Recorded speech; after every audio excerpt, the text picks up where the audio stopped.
Hi friends, good evening. మొక్కలకి మరో మంచి ఫెర్టిలైజర్. ఇవి అన్ని రకాల మొక్కలకి మనం వేసుకోవచ్చండి.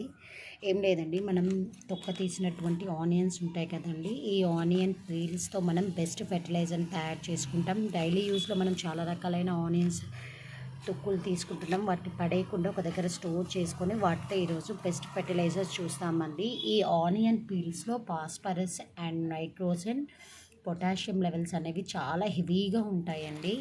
అండ్ రెడ్ కలర్ ఆనియన్స్ ఉంటాయి చూసారా, దాంట్లో అయితే ఇంకా చాలా ఎక్కువ ఉంటుంది. అవి ప్లాంట్స్కి కావాల్సిన సఫిషియంట్ ఫుడ్ని అయితే అది ఆ పీల్స్ నుంచి మనకి ఇలాంటి రెడ్ కలర్వి తీసేసిన తర్వాత వీటిని ఒక దగ్గర స్టోర్ చేసుకున్నాం అనుకొని, కొంచెం ఇంత అవ్వంగానే మనకి ఎంత గార్డెనింగ్ అయితే ఉంటుందో ఆ గార్డెనింగ్కి సరిపడా మనం అన్నీ తీసుకున్నామనుకోండి, దాని నుంచి బెస్ట్ బూస్టర్ అండ్ ఫెర్టిలైజర్ సాయిల్కి ఇచ్చిన వాళ్ళం అవుతాం. ఎలానో ఇప్పుడు ఈ టిప్లో చూద్దాం.